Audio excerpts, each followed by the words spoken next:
May bagong statement ang label ng global superstars na Blackpink. Tungkol yan sa pagre-renew ng kanilang mga kontrata. Lumabas ang usap-usapang tanging si Rosé lang ang miyembrong pumirma para manatili sa YG Entertainment. Habang nakikipag-usap umano sina Jennie, Jisoo at Lisa na lumipat sa ibang agency, habang bahagi pa rin sila ng mga aktibidad ng grupo. Nagtapos ang kontrata ng 4 nitong nakaraang buwan. Sabi ng YG Entertainment, wala pang pinal na desisyon at pinag-uusapan pa lang ang contract renewal ng Blackpink.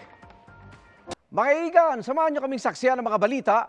Mag-subscribe sa GMA Integrated News sa YouTube. Para sa mga kapuso abroad, samahan nyo kami sa GMA Pinoy TV at sa www.gmanews.tv.